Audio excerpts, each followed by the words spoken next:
Hello అండి. నమస్తే. అందరూ బాగున్నారా? అందరికీ శ్రావణ మాసం శుభాకాంక్షలండి. ఈరోజు నేను 7 శనివారాల వ్రతం మొదలుపెట్టాను. సో, ఇలా పిండి దీపాలు, మన చలివిడి దీపాలు అంటారు కదా! సో, బియ్యం పిండిలో కొంచెం బెల్లం, కొంచెం ఆవు నెయ్యి వేసుకొని ఇలా దీపాంతల షేప్‌లో చేసుకోవాలి. వీటిని చలిమిడి దీపాలు అంటారు. సో, వెంకటేశ్వర స్వామికి చలిమిడి దీపాలు పెట్టుకోవాలని ఇలా చేసుకుంటున్నాను దీపాలు. సో, 7 శనివారాల వ్రతం అంటే వెంకటేశ్వర స్వామికి చలిమిడి దీపాలు, పిండి దీపాలు 7 వారాలు చేసుకోవాలి. 7 కొండలవాడు, వడ్డీ కాసులవాడు కాబట్టి ఒక వారం ఎక్స్ట్రా చేసుకోవాలి. మొత్తం 8 వారాలు చేసుకోవాలి. మధ్యలో ఆడవారికి ఏదైనా ప్రాబ్లం వచ్చి ఒక వారం ఆగిపోతే పర్వాలేదు. తర్వాత నుంచి కంటిన్యూ చేసుకోవచ్చు. అలా చలిమిడి దీపాలు రెడీ చేసుకున్న తర్వాత వెంకటేశ్వర స్వామి ఫోటో కానీ, విగ్రహం కానీ సపరేట్గా ఉంటుంది కదా! దాన్ని తీసుకొని చక్కగా గంధం బొట్లు, కుంకుమ బొట్లు పెట్టుకోవాలి. మీ దగ్గర సపరేట్గా ఫోటో ఉంటే తీసుకోండి, లేదా విగ్రహం ఉన్నా పర్వాలేదు. అందులోనే నాకు ఆ ఫోటోలోనే లక్ష్మీదేవి కూడా ఉంది కాబట్టి నేను సపరేట్గా ఏం తీసుకోలేదు. మీ దగ్గర సపరేట్గా లక్ష్మీదేవి, వెంకటేశ్వర స్వామి విగ్రహాలు కనుక, ఫోటోలు కనుక ఉన్నాయంటే లక్ష్మీదేవిది, వెంకటేశ్వర స్వామిది, గణపతిది, వినాయకుడిది ముగ్గురివి తీసుకొని ముందుగా గణపతి పూజ చేసుకోవాలి. గణపతి పూజ చేసుకున్న తర్వాత లక్ష్మీదేవికి పూజించాలి. లక్ష్మీదేవికి పూజించాక ఏడుకొండల స్వామిని పూజించాలి. ఏడుకొండల స్వామి గోవిందనామాలు ఉంటాయి కదా, అవి చదువుతూ పూజ చేసుకోవాలన్నమాట. సో, ఇలా పటానికి గంధము, కుంకుమ బొట్లు పెట్టుకోవాలి. చూసారు కదా, ఇలా అందంగా వెంకటేశ్వర స్వామికి బొట్టు పెట్టుకున్న తర్వాత పూజ సామాన్ అంతా రెడీ చేసుకున్నానండి నేను ఇక్కడ. సో, మనం నైవేద్యం కోసం పులిహార, పెరుగన్నం, పానకం, వడపప్పు, చలిమిడి, ఇంకా వీలైతే మీకు ఇష్టం ఉంటే కనుక బియ్యం పాయసం ఉంటుంది కదా, బెల్లం రైస్తో చేస్తారు, బియ్యం పాయసం అంటారు, అది కూడా చేసుకోవచ్చు. ఇంకా లడ్డూలు, వెంకటేశ్వర స్వామికి ఇష్టమైన బూందీ లడ్డు ఉంటుంది కదా, అది కూడా చేసుకోవచ్చు. సో, అలా మీరు రెడీ చేసుకున్న తర్వాత ఇక్కడ ఇలా నేనైతే పద్మం వేసుకుంటున్నాను. మీకు ఏ ముగ్గు నచ్చితే ఆ ముగ్గు వేసుకోండి. ఎక్కువ దేవుళ్ళ దగ్గర పద్మమే వేస్తారు కదా, అందుకే నేను పద్మం ముగ్గు వేసుకున్నాను. ఇలా పద్మం ముగ్గు వేసుకున్న తర్వాత ముందు పిండితో వేసుకొని, తర్వాత పసుపుతో దానిపైనుంచి వేసుకొని పసుపు, కుంకుమ కాస్త చల్లుకోండి. తర్వాత ఈ పీటలు ఉన్నాయి కదా, చిన్న చిన్న పీటలు, ఇవి నేను మీషోలో తెప్పించుకున్నాను. దీపాలు పెట్టడానికి బాగుంటుందని చెప్పేసి 130-140 రూపీస్కి 6 పీసెస్ వచ్చాయి. సో, వాటిని నేను దేవుడి దగ్గర దీపాలు పెట్టడానికి అలంకరించుకుంటున్నాను. ముందుగా దేవుడి దగ్గర నూనె దీపాలు పెట్టాలి. మామూలుగా నువ్వుల నూనె దీపాలు పెట్టుకుంటాం కదా పూజలో, అలా ఇలా ఒక చిన్న ప్లేట్లో, మన కుందుల కింద ప్లేట్లు పెడతాం కదా, సో వాటి కింద ప్లేట్లో పసుపు, కుంకుమ వేసుకొని అందులో కుంది పెట్టుకొని ఇలా నువ్వుల నూనె దీపాలు 2 వత్తులు వేసుకొని 2 దీపాలలాగా వెలిగించుకోవాలి. ఇలా 2 దీపాలు వెలిగించుకున్న తర్వాత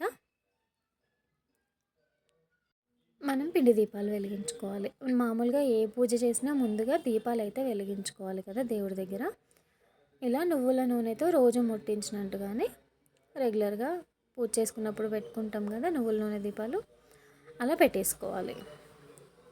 నువ్వుల నూనె దీపాలు పెట్టుకున్న తర్వాత వాటికి ఇలా కుంకుమతో కానీ, గంధంతో కానీ బొట్లు పెట్టేసుకోండి. వీలైతే అక్కడ కూడా దీపాల దగ్గర కూడా ఒక పువ్వు పెట్టేసుకోండి. ఇలా తమలపాకుల్ని వెనకాల కాండం ఉంటుంది కదా, అది తీసేసి నీట్గా కడుక్కొని ఆ దేవుడి దగ్గర పీటలు అలంకరించుకున్నాను కదా ఇందాక, వాటిపైన పెట్టుకుంటున్నాను. వీటి మీద నేను చిన్నవి 5 చేశాను, పెద్దవి 2 చేశాను. వాటికి ఇలా నామాలు పెట్టుకున్నాను. చిన్నవి 5 ఇలా ముందుకు పెట్టుకొని పెద్దవి 2 పక్కకు పెడుతున్నా. అటుపక్క, ఇటుపక్క పెడుతున్నాను. సో, ఇలా 5 చిన్నవి, 2 పెద్దవి చేసుకొని, చిన్న వాటిల్లో ఒక్కొక్క దాంట్లో 2, 2 ఒత్తులు వేసుకున్నాను. పెద్ద వాటిల్లో రెండిట్లో 7, 7 ఒత్తులు వేసుకున్నాను. ఇలా ఓన్లీ ఆవు నెయ్యితో మాత్రమే ఈ దీపాలని వెలిగించాలండి. వేరే వాటితో వెలిగించకూడదు. చలిమిడి దీపాలు అంటే ఆవు నెయ్యితోనే వెలిగించాలి. ఇందులో 7 ఒత్తులు, ఇలా 7 ఒత్తుల్ని పెద్దవాటి రెండిట్లో 7, 7 ఒత్తులు వేసుకున్నాను. చిన్న వాటిల్లో మాత్రం 2, 2 ఒత్తులు వేసుకొని ఒక దీపంగా ముట్టించాను అనమాట. సో చూసారు కదా, ఆవు నెయ్యి అన్నిట్లో ఆవు నెయ్యి వేసుకున్నాను. వేసుకొని ఇందులో 7 ఒత్తులు, 7, 7 ఒత్తులు వేసుకున్నాను అనమాట. ఒకవేళ మీకు వీలైతే కనుక 7 దీపాలు పెద్ద పెద్దవి చేసుకొని ఒక్కొక్క దాంట్లో 7, 7 ఒత్తులు వేసుకొని కూడా చేసుకోవచ్చు. చూసారు కదా, ఇలా చిన్న వాటిలలో 2, 2 ఒత్తులు వేసుకొని వెలిగించుకున్నాను నేను. ఇలా పూజ చేస్తూ గోవిందనామాలు చదువుతూ పూజ చేసుకోండి.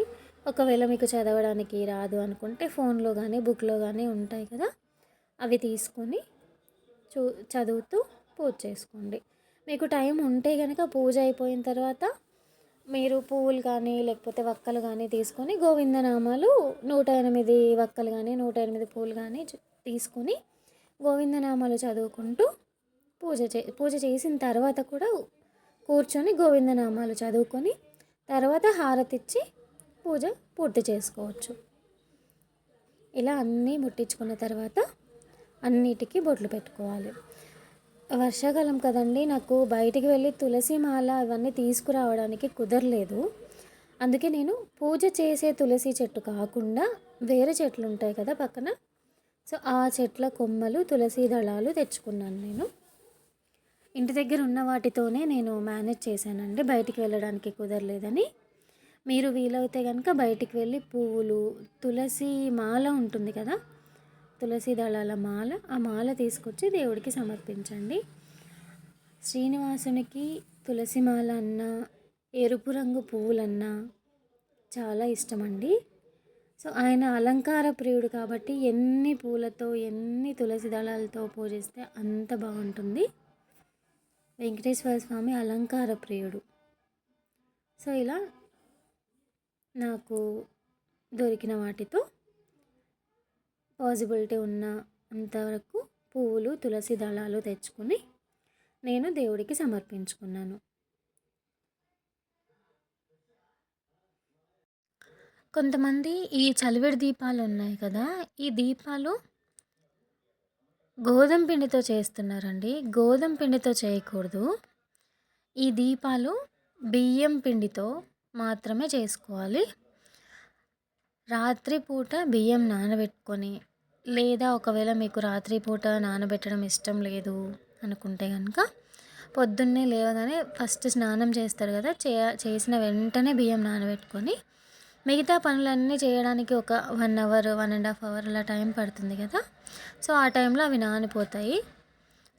అందులో ఆ నానబెట్టిన బియ్యంలో కొద్దిగా బెల్లం వేసుకొని మిక్సీ పట్టుకోండి.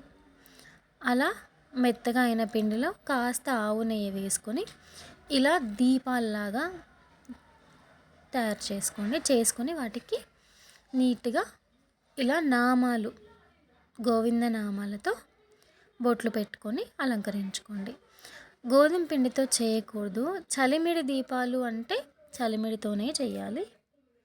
చాలామంది విరిగిపోతాయి, ఇట్లా ఆగవు, ఈ పిండి గోధుమ పిండి అయితేనే స్టిఫ్గా ఉంటుంది అని చెప్పేసి గోధుమ పిండితో చేసుకుంటున్నారు, బియ్యం పిండితో సరిగా ఆగవని. కానీ అలా చేసుకోకూడదండి. చలిమిడి దీపాలు చలిమిడితోనే చేసుకోవాలి. ఇలా పూలతో అలంకరించుకున్న తర్వాత దేవుడికి నైవేద్యాలు సమర్పిస్తున్నానండి. ఇది పానకం, బెల్లం నీళ్ళు ఉంటాయి కదా అవి. ఇది చలిమిడి, నేను కొద్దిగానే చేసుకున్నాను చలిమిడి. ఇంకా వడపప్పు. ఇలా దేవుడికి ప్రసాదాలు సమర్పించుకొని పండ్లు కూడా మన ఇష్టం ఉన్న పండ్లు సమర్పించుకోవచ్చండి. ఏవి నైవేద్యంగా పెట్టినా పర్వాలేదు. పండ్లు కూడా నైవేద్యంగా పెట్టుకున్నాను. ఆ తర్వాత దేవుడికి కొబ్బరికాయ కొడుతున్నానండి. ఇలా నీటితో గీతలా గీసుకొని దండం పెట్టుకొని కొబ్బరికాయ కొట్టుకున్నాను. కొబ్బరికాయలో కాస్త చక్కెర కానీ బెల్లం కానీ వేసుకుంటాం కదా ప్రసాదాలలో, అలా వేసుకున్నాను.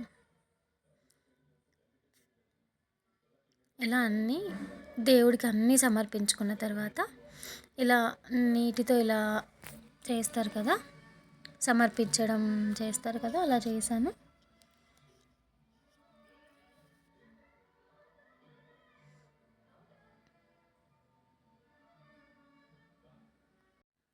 ఈ పూజ చేసుకున్న వాళ్ళు కొంతమంది ఫస్ట్ రోజు ముడుపు కట్టుకొని వాళ్ళ కోరిక తీరిన తర్వాత ఆ ముడుపుని వెంకటేశ్వర స్వామి రాజమండ్రిలో ఏదో టెంపుల్ ఉందంట, నేను డీటెయిల్స్ కనుక్కొని నెక్స్ట్ వీడియోలో చెప్తాను. ఆ టెంపుల్కి ఈ పూజలు 7 వారాలు 8 వారాల పూజ అయిపోయిన తర్వాత ఆ టెంపుల్కి వెళ్ళి ఆ ముడుపు చెల్లిస్తారంట. నేను డీటెయిల్స్ కనుక్కొని నెక్స్ట్ వీడియోలో చెప్తాను. ఇలా నేనైతే ముడుపేం కట్టుకోలేదండి, జస్ట్ కోరిక కోరుకున్నాను అంతే. ఇలా పూజ అయిపోయిన తర్వాత దేవుడికి అందరి దేవుళ్ళకి హారతి ఇచ్చేసి నా పూజని సమర్పించుకున్నాను. మీరు కూడా దేవుడికి 7 శనివారాల వ్రతం చేసుకోండి. చివర్లో అక్షింతలు దేవుడి కాళ్ళ దగ్గర వేయాలి కదా, అందుకని అక్షింతలు తీసుకొని ఇలా దేవుడి కాళ్ళ దగ్గర వేసుకున్నాను. అంతేనండి, ఈ రోజుకి 7 శనివారాలు కదా, ఈ శనివారం పూర్తయిపోయింది. ఇలా 7 వారాలు చేసుకుంటాను. Thank you.